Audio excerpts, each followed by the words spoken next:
All right, so you're thinking about moving to the Big Island.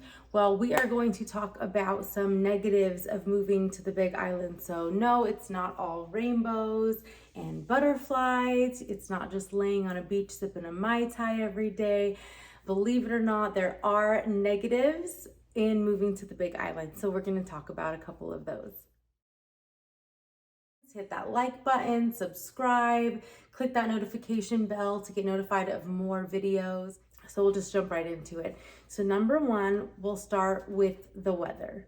So I'm sure you're thinking like, how on earth is the weather negative? It's always beautiful there. We have 11 of the 12 climate zones here. You can literally find whatever you want that you prefer here on the Big Island. The con of that is that it's always beautiful. So when I first moved here, I moved from Colorado, and in Colorado there's 4 seasons. You have a winter, a spring, a fall, and a summer, and the weather signals those changes, and it just kind of is a part of your life. So moving here, I literally had to check my calendar all the time. Like, it's like being in a Bermuda Triangle because it's always so beautiful. So it could be a con if you're used to that. If that triggers other things in your life, such as spring cleaning, you're just going to need to be a little bit more deliberate about scheduling those things in your life rather than waiting for the weather to kind of signal those things.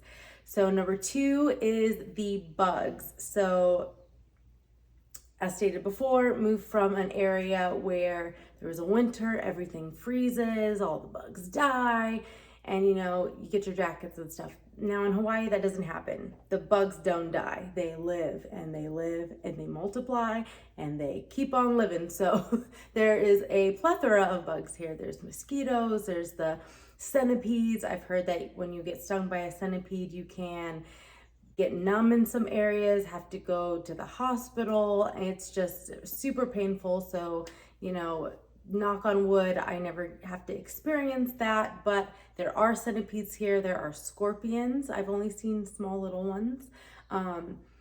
There are no predators.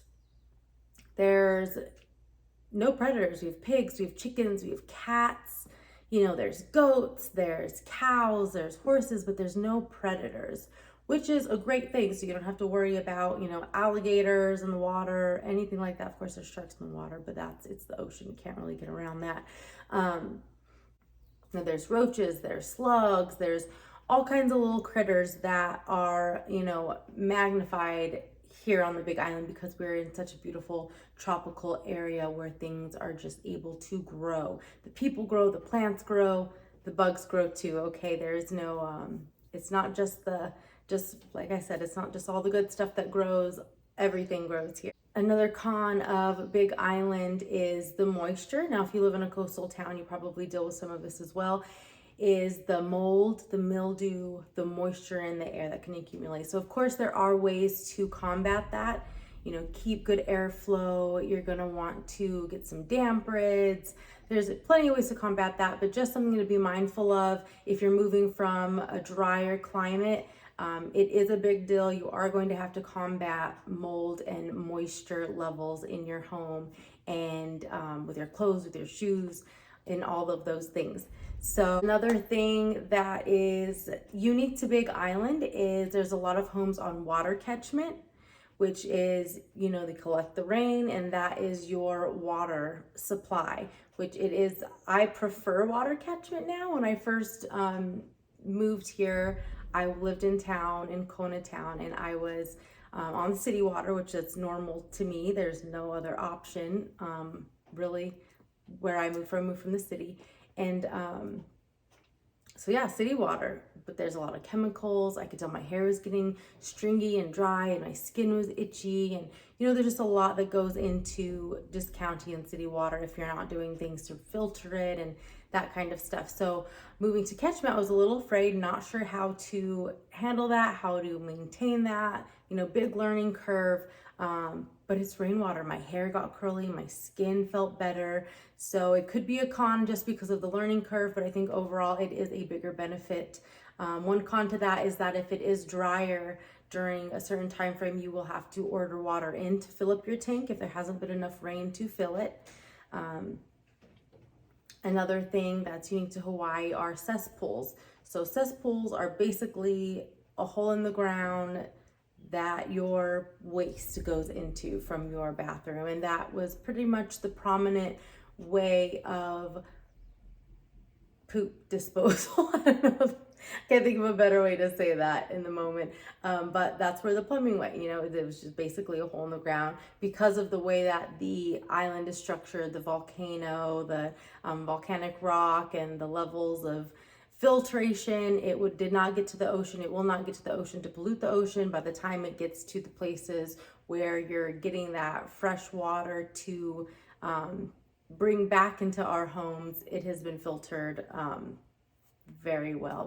We can discuss that in another video. But that's just something to be aware of if you're not familiar with, you don't really know what it is, just to be aware that that is a thing. A lot of the homes that you go and look at or you see here were originally on cesspool, if not are still on cesspool wastewater system. Another thing is the amount of unpermitted structures. So there's a long history of structures. If they're a certain square footage, they don't have to be permitted. And this has changed and fluctuated throughout the years here on Big Island. But that is something that is relatively common here, is you'll see a lot of properties that are unpermitted. You'll have properties with the whole thing is unpermitted, which you can't get lending on. There are a lot of risks to that, which we can also go over in another video. But just to be aware, there are a lot of unpermitted structures. So when you're searching for a home, you want to confirm that those structures are permitted, that the entire thing is permitted. Maybe there's a portion of it, a lanai or a deck, or maybe just one bedroom or a garage that wasn't permitted, but the main structure is permitted. Just questions to ask, also things to be aware of when moving to Big Island. Big Island is big, right? It is huge. So when you're looking on the map and you're, kind of doing your search, this doesn't look too far from this, or, the airport's this close, but realistically, it's a while. So the Big Island is big. From one town to another is going to be 30 minutes, 45 minutes, unless you're right in the heart of Kona Town. It's going to take you a while to get to a corner store or to a grocery store. Most things are not just a walk away, as they can be in a lot of urban areas. And that's another thing to bring up. So it's a huge culture shock. If you are coming from an urban area or a more city-like area, huge culture shock when you come here. It is completely different. Now, Big Island is different than all the other islands. It is Big Island. There's the Hawaiian island chain, and then there is Big Island. And Big Island is the actual Hawaii island. And that gets confused. I'm sure, if you've ever talked to someone, you may have gone the round. Oh, what island do you live on? Oh, I live in Big Island. Oh, the big one. Well, what island? Oh, it's the Big Island. And it just goes round and round and round. But it's the Big Island, and it is big. So it's going to take you, people think, oh, I can just drive around the island and see stuff. That's going to be a while. It's going to be exhausting. You're going to have to do a lot of planning and just really figure that out. It's not just a little cruise around the island. It's going to take at least 2 hours down one coast, at least 2 hours up the other coast, and some very strategic planning on where you're going to stop, what you're going to do. But it can be done, and it is fun to do that if that's what you're looking to do. All right, so another thing to be aware of is cars. So you need a car on Big Island. Public transit is not really a big thing. There is a bus system, and forgive me for not knowing the proper terminology or what it's called, but there is a system to where you can get on a bus and it'll take you around the island. But if you're used to the city, you're used to a light rail or a train or a subway, that is not a thing here.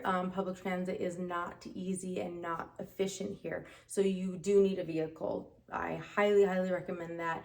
You need a way to get from point A to point B. Point A to point B is more than likely at least 15 to 20 minutes, at least everywhere you're going, whether you're going to school, you're going to work, you're going to the grocery store, you need a vehicle. There's not a lot of public transit options. Uber and Lyft, Like I said, Big Island is big. It's going to be a long, pricey trip for that. So you need a vehicle. Vehicle availability is lower here, which means the prices are high. So supply and demand, same as real estate, same as pretty much everything. There's not as many cars available, which spikes the prices up. So if you're going to buy a car here, it's going to be more pricey. It's going to be more pricey to maintain that vehicle, and it's going to be harder to find the one that you want. So if you are coming from the mainland, I strongly suggest bringing your vehicle that you have and getting that shipped over. And if you want to know options and companies that do that, please just hit me up and I can give you that information. So another thing is, we are on a volcano, right? We live in a volcano. There are lava hazard zones. Different areas of the island are within a different volcano hazard zone. Now, all those have very different consequences per zone. So lava zone 1 is the highest. You're right on the lava rift. You're going to be directly in the lava flow if and when that does happen. And then it goes on from there. So 2, 3, 4, 5. Currently, I live in lava zone 2. Sounds scary, but when you look at the map, look in proximity, it's really not that big of a deal. I would know well before, anything actually happened if the lava was coming toward me at any point. So along with the lava and the lava hazard zones, you're going to get fog. Fog, it's from the volcano, and a lot of people don't notice it at all.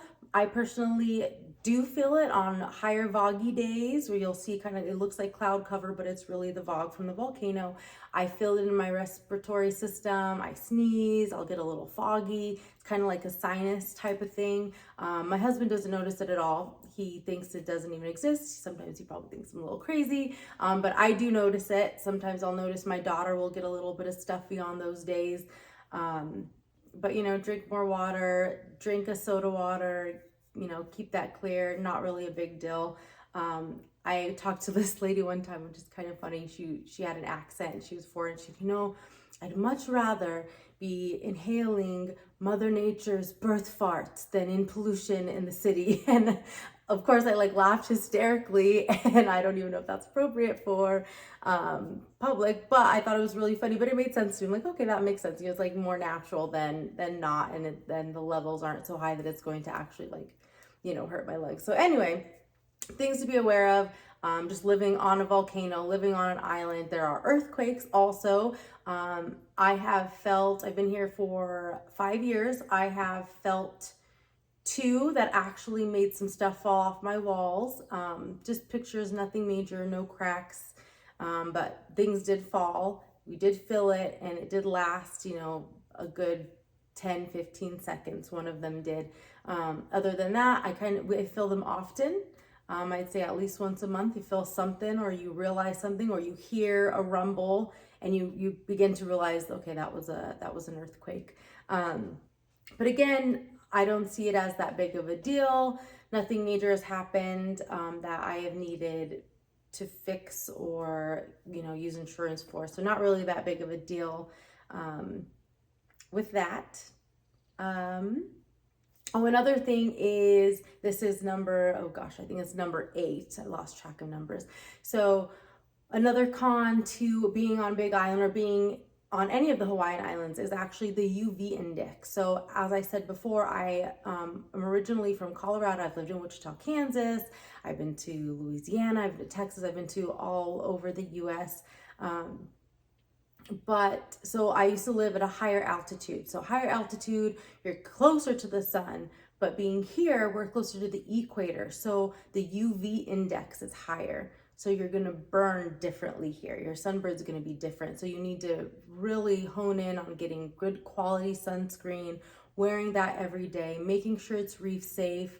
And I have noticed a difference. So even being closer to the sun previously, where I previously lived, it wasn't as I'd say potent, because the UV index is higher and that's what you burn from. I have noticed a difference in just the sun rays, and I definitely need to take more caution with my sunscreen application and that kind of stuff here on Big Island. So another con is or another thing that you could see as a negative if you are fast moving, want to get where you're going, you don't like waiting in lines, you don't want chit chat, is it's aloha. It's aloha, baby. It's chill. Everyone's on island time. Everyone's going to talk to you in the grocery store. They're going to say hi. They're going to ask you how you're doing. They're going to want to know about your kids. They're going to want to hear about what you guys did at the beach, what hike you went on, and how life is going. And they genuinely are aloha. All the people here just really radiate that aloha spirit. It's so loving, so inviting. So if you are not a person that likes to have that community, this may not be the place for you. And also it's island time. It's definitely a thing. Things do feel like they move a little bit slower. Most people, when you call, or businesses, are going to take Sundays off because a lot of them are family-owned businesses. They're not open very late in the evenings or afternoons. Most things shut down by like 10 o'clock, and that's even really late. That's being really gracious on timings. And I'm talking about, restaurants and food places and stores and even doctor's offices. Most doctor's offices are closed at least one day a week. And it's just going to take a little bit longer to get things done out here. And that's all things included because everyone's chill. Road rage is not a thing here. If you come over here road raging, don't do it. I do not recommend it. One of my favorite things I see on like bumper stickers is slow down. It's not the mainland. And that is very true. It is not the mainland. Like I said, could be a big culture shock moving here. And it's not the mainland. You're on an island. Just chill out, take it one step at a time, and you'll be fine. So another item to talk about is walkable areas. So if you are accustomed to just being able to open your door and just go for a walk to the park, take a bike ride to the store, and kind of navigate your day that way, that is not possible or probable in most areas here. Now, if you're living right on Elite Drive, totally, even if you're up in town, a nice little bike ride down into town to be able to do those things won't be so difficult, but that's just not a normal thing. The infrastructure here was not built so that people can easily walk and move around, and it wasn't built efficient in that way. Like I said, you need a car to get around. It is not a good place to be without vehicle. So that was one con. If you're used to doing that, you're going to need to probably get in your car, plan your day, and then go to the park for a walk. Drive to an area where you're going to want to, run your couple miles, go to the park, go to the grassy areas, the beach, the hikes. So yeah, that's just one thing. Not very many walkable areas. The hills are very the slopes are very steep. There's a lot of hills. You're always driving up or down. We live in a volcano, it's kind of that's just how it is. And driveways. There are very steep driveways. So it's just something you have to get used to. You don't want to scrape the bottom of your car, so you got to get really good at going up at an angle and those kind of things. Two more items that I have left for cons on moving to the Big Island is indoor activities. So we have the beach, right? Why would anyone want to go inside, do anything inside? There's the beach, you can snorkel, you can hike, you can scuba dive, you can go hunting. There's so many outdoor activities here, and they're all fun and they're all beautiful. But as a mom, I know sometimes it would be really nice to just go to an area where my kids are enclosed and they can just play, and I can open my laptop, or I can just scroll my phone, or do my thing. There's not many places like that here. So we are very much lacking in that arena. If you're used to trampoline places and fun plexes and all these options and children's museums and big zoos and blah blah blah, there's always something every day, a fair, a carnival. That's not the thing here. There's not very many indoor activities available here. There is a bowling alley. There is a fun factory in Kona, and I'm talking about west side of Hawaii.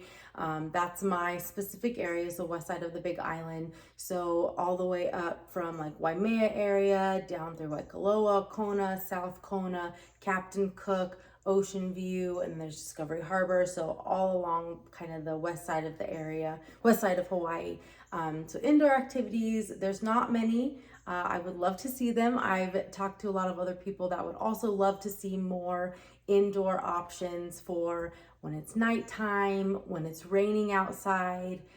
So that is actually one of the things that I am making my goal, is to provide some more options here on Big Island. So if you're an investor and you want to, invest in some of those things, you live in the community or you want to move to the community and you're willing to do that, that is one big thing that we could really use here. And I speak for myself and all the other moms here in Hawaii. It would be wonderful if we had more options in that arena.